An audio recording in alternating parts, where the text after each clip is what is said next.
Well, results from a new study will leave you scratching your head. If you're like me, you itch just thinking about lice. But there is a new strain of super head lice in at least 25 states, including Florida, immune to over-the-counter treatments. Not good. While resistant lice can be treated with different chemicals, some of those treatments are only available by prescription. So here's the key: preventing lice in the first place. How do you keep from getting lice or keep your children safe? Well, 8 on Your Side has answers today. Thanks to our friend, Dr. Jill. She is here with, it's back to school. Both of our girls went back to school for the first time today. Yep. You think backpacks, hats, combs, brushes, all the things you tell kids not to do. And now news of super lice. Right. What's that about? Freaks everybody out. Well, first of all, super lice has been around for a very long time. This isn't something completely new, but there was a recent study identifying these 25 states, and it's kind of freaked everybody out again. And the truth of the matter is, we're still saying, start with the original treatments. Don't freak out over this. Don't do anything different. Do as you would before and start with the over-the-counter treatments. What's the key to preventing lice in the first place? That's probably the biggest part of this. An ounce of prevention is worth a ton of cure. So I would talk to your child first and foremost. The schools mainly do a very good job about searching for lice, but talk to your kid alone. So first of all, keep their hair up. Long hair. First of all, lice doesn't jump, it crawls. So no head-to-head contact. When they hug, try not to hug with their hair.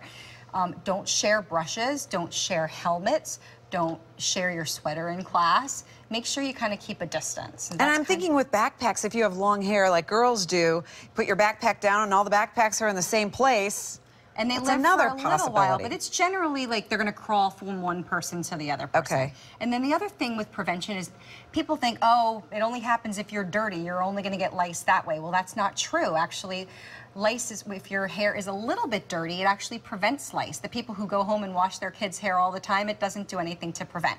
So one thing that you can do is use product. I wouldn't send your kid to school with messy hair, but use products. So hairspray, a little bit of gel, a little bit of mousse, just Lice doesn't like that. Lice doesn't like it. They also don't like tea tree oil. So they have tea tree oil shampoos that you can use and keep that because they wouldn't like the smell of that. So that kind of acts as barriers. Now, there are some myths, including, that really this only happens to people who have poor hygiene, like you're saying, or people who don't stay clean.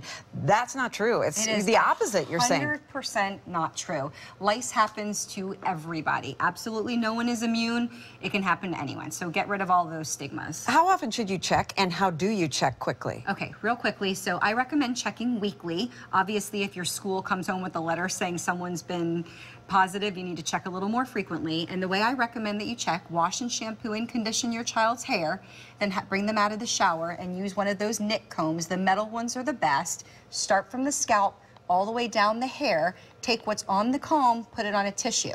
A few strokes, look into the light, and you're going to see if there's small anything there. Little knits. Or what color are they? They're like a grayish white. Okay. But remember, scalps, like skin, like normal skin, glitter, dirt, all of that can come off. And so, be careful when you look, but you're going to notice it's going to look a lot different than everything else. And if it crawls, there you go. And if it crawls, you have bugs around your head, you're going to know. All right. I know it's a hot topic right now. They've been talking about it on the Today Show. So thank you for bringing us up to speed. And we're